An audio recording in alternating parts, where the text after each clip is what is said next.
तुम्हाला माहिती आहे का, मी जेव्हा कंटेंट क्रिएशन स्टार्ट केलेलं ना, तेव्हा पहिले 10,000 फॉलोअर्स होईपर्यंत माझ्या घरात, माझ्या मम्मी-पप्पांना, माझ्या सासू-सासऱ्यांना कुणालाच माहीत नव्हतं. फक्त धनराज आणि मी. तर माझा जर्नी असा आहे, की मी सगळ्यात पहिल्यांदा आम्ही धनराजला सहज बोलले, की "धनराज करूयात का स्टार्ट?"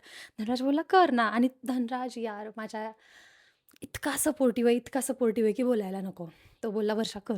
तुला जे मनापासून करू वाटेल ते कर."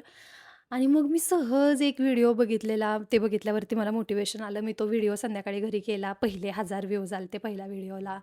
पण तरी पण तो म्हणायचा, की "वर्षा करत राहा, करत राहा." आणि लकीली काही-काही व्हिडिओज पण असे फीडमध्ये आले, जे सजेस्ट करायचे, की तुम्ही कन्सिस्टन्सी ठेवा, करत राहावा, एक दिवशी रिझल्ट येईल.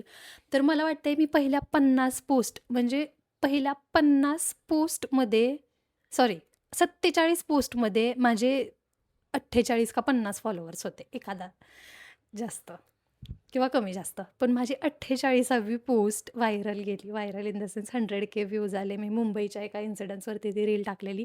नागपंचमी होती त्या दिवशी आणि हळू माझे फॉलोअर्स वाढायला लागले. मला अननोन लोकांकडून कमेंट यायला लागल्या. मला इतकं छान वाटायचं, की यार काहीतरी मी अचीव्ह केलंय आणि नशिबानं सगळी व्यवस्थित साथ दिली. सगळ्या गोष्टी व्यवस्थित होत गेल्या आणि आज मला वाटते कंटेंट क्रिएशन स्टार्ट करून मला 9-10 महिने झाले असतील आणि आज माझे 65,000 फॉलोअर्स आहेत. Thank you so much to you guys.